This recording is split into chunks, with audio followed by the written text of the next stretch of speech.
Sebek fue un pirata legendario, un personaje genial y me encanta, pero creo que hemos perdido el punto con él. De vez en cuando en la comunidad nos topamos con personajes que nos caen tan bien que empezamos a romantizar cada paso que dan, al punto de considerarlo como un pan de miel y se crean imágenes como esta o esta otra. Y para el colmo, pese a que se sabía que el personaje iba a morir, esperaban una muerte más significativa, criticando a Oda de malograr al personaje que tanto amaron.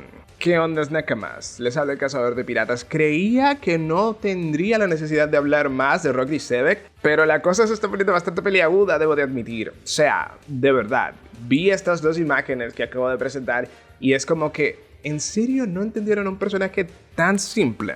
Creo que debemos de hablar de esta romantización de Sebek porque creo que me voy a morir en el intento. Aunque sea para dejarlo en claro para futuras ocasiones. Pero bueno, sin dar más vueltas, comencemos. Una de las cosas que más me encanta del pasado de Elbaf, Loki, Harald, God Valley y Sebek es que tuvimos la realidad de lo que realmente sucedió durante todo este tiempo, en especial God Valley, y no la propaganda contada por Sengoku. Pero tuvimos la parte más blanda y edulcorada del personaje de Sebek, es decir, las grandes conquistas, cómo llegó a ser tan poderoso, nada de eso lo vimos. Y es que es curioso, Oda es capaz de presentarnos un personaje y que empecemos a empatizar con él por las cosas que le pasan, pero aún con eso, es un tremendo perro del mundo. O sea, el que Sebek sea un personaje humano, recordemos que Oda no hace un personaje que no tenga esta capita extra de contenido, pues creo que sería aburrido. Siempre es como, ok, este personaje es bueno, este personaje es malo, pero pudo haber terminado en el camino incorrecto o correcto si se daban las circunstancias. O sea que siempre es por la libertad, lo que tú decides hacer con tu libertad, independientemente de lo que el mundo haya hecho contigo. Esto, mira, mejor no me hubiese podido quedar esa explicación. Pero Sebek, vimos a Sebek bastante edulcorado, con familia, amigos y todo eso, y el lado más déspota y salvaje del personaje queda en un segundo plano, pero ¿qué es lo que realmente es el personaje? Ok, no al 100%, pero sí define bastante de sus objetivos, sueños, su personalidad y todo. O sea, solamente hay que ver un poquito más profundo. Lo que sabíamos de God Valley y previo a esto es que, bueno, él había conquistado a Shirohige, Big Mom y Kaido, no se sabe cómo, y que estos estaban dentro de sus filas, incluso un montón de personajes más, y que junto con estos fueron a God Valley a destruirlo todo y a robarle a los Tenryubitos. Que en cierto sentido pasa de esa manera, pero no es ni siquiera el 1% de lo que pasa en esta isla. También sabíamos como que Gary y Roger tuvieron que hacer una alianza para detener a Sebek. Sí, pero no. ¿Me entienden? Ya sabemos que Sengoku se saltó los detalles, tremendo. Y me gusta ver lo que realmente pasó. Ahora, eso no lo hace un héroe y esto es lo más importante. A ver, ¿a qué me refiero? A ver, ¿por qué entonces tuvimos la versión más edulcorada del personaje? Bueno, lo que casi no vimos fue el lado déspota de Sebek, a quien no le importaba atacar a civiles a gran escala, destruyendo recursos, pueblos e islas enteras. Y estos no son inventos ni de Sengoku ni míos. Están en la historia y el narrador nos los cuenta de manera súper clara. Vimos, por otro lado, al padre, al amigo, al hombre preocupado, pero vimos poco del capitán déspota que hacía Davy Backspikes para amasarse una tripulación poderosa, destruyendo los sueños de todos y a todo el que se pusiera en su paso. A ver, por si no me creen y creen que esto no define al personaje, vamos a hablar de lo que sabemos, de todos los actos que él cometió en vida para entender por dónde van las cosas y por qué llamarlo héroe es una ridiculez muy grande. Pero antes de eso, no te olvides suscribirte y dejar un poderoso like. Tienes los comentarios para debatir con todo el que esté allí. Yo ya me cansé, no sé, pero bueno, podemos intentarlo, ¿verdad? Responder unos cuantos y entrarnos a galletas en los comentarios. Pero bueno, sigamos. Comencemos con los datos más normales, o sea, me refiero de los ataques que hizo a la Marina, el gobierno mundial y Tenryubitos. que para mí es como daño colateral, o sea, no me importa, esto no define si eres bueno o malo, sino más bien que son como que, bueno, cosas a tener en cuenta, datitos. No porque haya atacado a los terrubitos es mala persona, ¿verdad?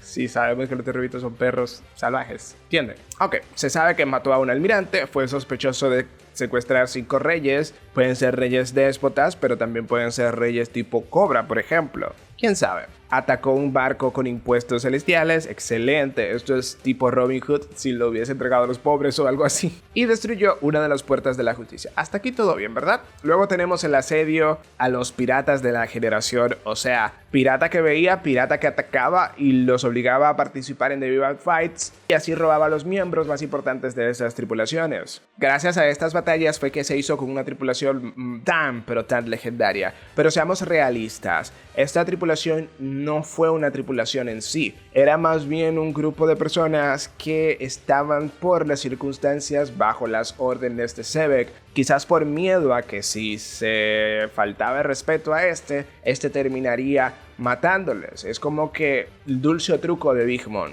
Te mueres, te quitas un brazo, te corto la cabeza, mato a miembros de tu familia, o de plano te unes a mí y me ayudas. ¿Vieron cómo Big Mom perdió el respeto de muchas de sus tripulaciones, incluso cuando ella les daba una hija? Toma esta niña mía, te caso, te doy esta para que te unas. Bueno, incluso bajo ese concepto ella perdía, porque lo hacía, ellos estaban bajo su mando, bajo el miedo. Entonces, desde que tuvieron la oportunidad de esta tripulación, se fueron. Esto contrasta muchísimo con tripulaciones como la de Roger, donde todos estaban preocupadísimos y donde las alas de Roger fueron los que lo salvaron de los Kaminoki Chitan. Si no, Roger y Garp la hubiesen contado también. Entonces, esto me parece brutal, como él, pese a que tenía el poder de conquistarlo todo, nadie estaba con él por él, sino por el miedo que le tenían a él. Yo lo vuelvo y lo digo, el chiste de formar una tripulación debería de ser de que todos los miembros contribuyan de forma directa con el objetivo del capitán y que hagan sus cosas. O sea, los Mugiwara son perfectos, cada quien está buscando la manera de hacer las cosas que tiene que hacer, sus sueños y eso, pero obviamente cada uno está cumpliendo su rol y haciendo las cosas que debe de hacer para que Luffy se vuelva el rey de los piratas. Entonces, ¿cómo Sebek se iba a volver el rey del mundo si tenía una banda que realmente no lo respetaba en lo más mínimo? Y ya no hablemos de respeto, hablemos de por lo menos preocuparse por él. Y eso que no estoy hablando de que los piratas Rocks se mataban entre ellos, se robaban, eran unos perros, cosa que no va a pasar en bandas como la de Shanks, la de Roger, la de Shirohige.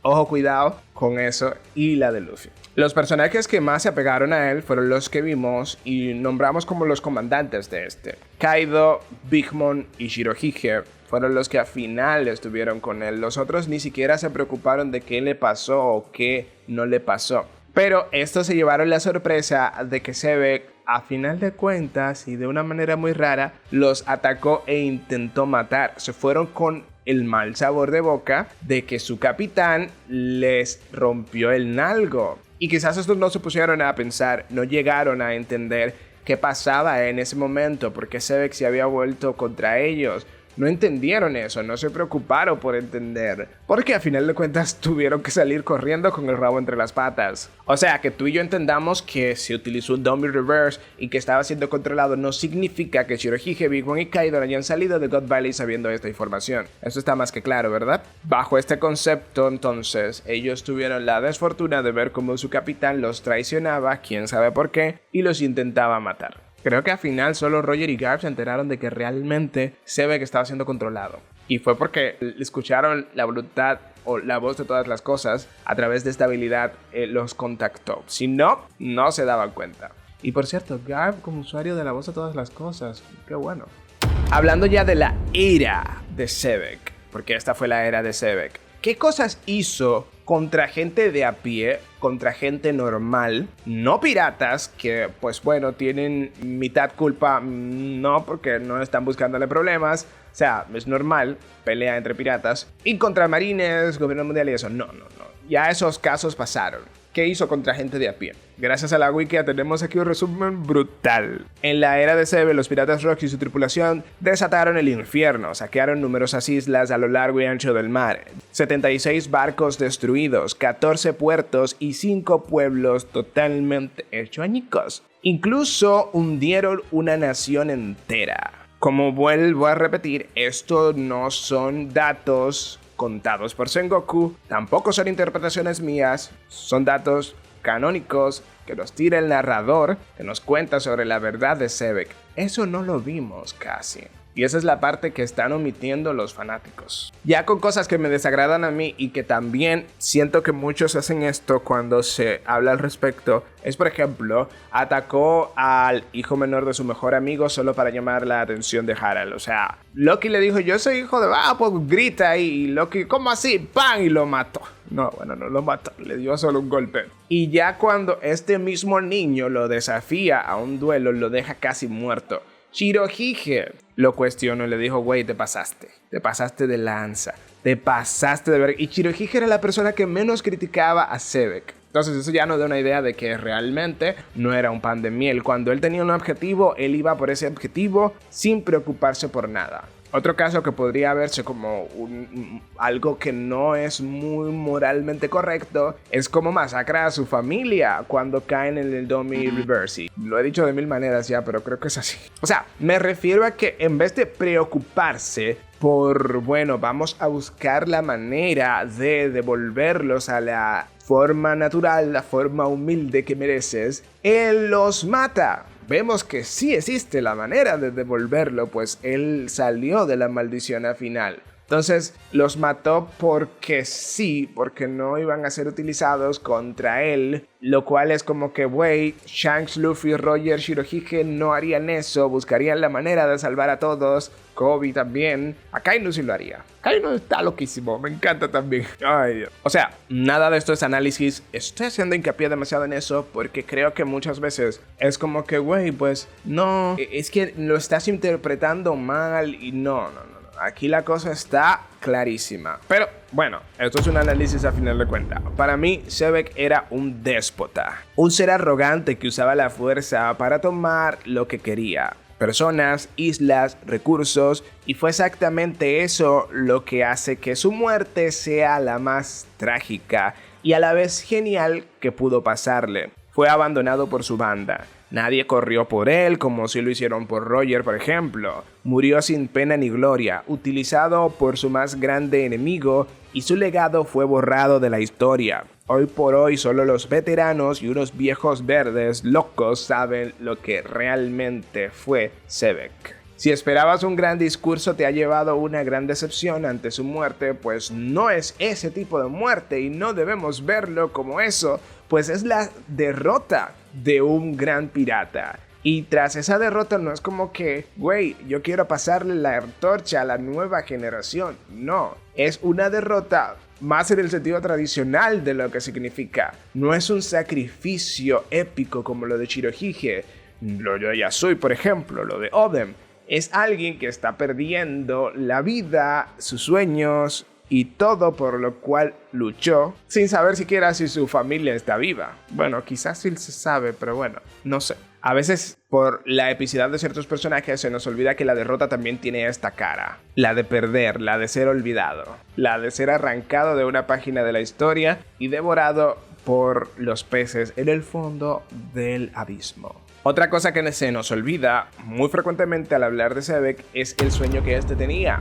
Él quería ser el rey del mundo. ¿Qué significa? Pues destronar a Im y sentarse y disfrutar de las cosechas que ya estaban impuestas en este mundo. Muy posiblemente eso era lo que él quería. Quizás eso era lo que él sentía que le pertenecía. Estamos hablando y parece que la historia es como que Im roba el puesto a David Jones. So, él se creía un heredero de este trono que tiene Im. Entonces, no creo que se quisiera sentar para ser el más justo y bonito de todos. No. Pero bueno, dejando todo este tema de lado, vamos a hacer una especie de gradiente de la moralidad de la piratería, como si esa cosa existiera. Y vamos a poner, por ejemplo, al pan de miel más grande del mundo como lo que debe de hacer un pirata bueno y noble en el mundo de One Piece, que es Shirohige. sacrificarse por otros, abrazar a su familia incluso cuando le traicionan, ir a enfrentar a todos porque sí. O sea, eso, ser un padre sacrificado. Shirohige. Y ponemos al traicionero, sucio perro maldito de Teach como lo que no debe de hacerse. O no lo que no debe de hacerse, porque Teach a mí me encanta y lo saben, sino como que un gradiente de lo que es políticamente correcto y no políticamente correcto, lo bueno y lo malo. Ya me entienden, ¿verdad? Entonces, si ponemos este gradiente, vemos que personajes como Luffy, Roger, Shanks están más apegados a lo que representa Shirohige. Shirohige es el 100, pero estos no llegan a ser tan épicos todavía, ¿verdad? Están ahí como que en puntos intermedios de este gradiente. Y ya piratas como Kaido, como que mira, Big Mom tiene uno de los sueños más nobles que hay, pero en la ejecución fallaba muchísimo. Y Zebek están más tirando hacia el lado de Teach, sin tocar todavía lo traicionero que fue pero llegando muy cerca. Eso nos da una idea del tipo de personaje. Y si estamos viendo a Zebek como un héroe. ¿Héroe por qué? ¿Por qué? ¿Usted sabe lo que significa un héroe? Es que yo no entiendo. Mira, Zebek fue un tremendo personaje. Mucho mejor de lo que me esperaba, la verdad. Nos mostró un lado humano, pero eso no invalida su lado perverso y ruin. Su muerte fue apresurada por el peligro que alguien con tanto poder y tanta ambición representa para el gobierno mundial. Y lo que más genial me parece es que es ese lado humano lo que termina por condenarlo. Su muerte fue perfecta para el tipo de personaje que es y para el tipo de ambiciones que tenía. Pero bueno, si no entiendes este punto, ¿qué más puedo yo decirte? Ya, me cansé. Estoy cansado, güey, de hablar de Zebek y que si yo qué héroe, unos memes que se inventan, papá. En fin. Suscríbete para más videos de este estilo.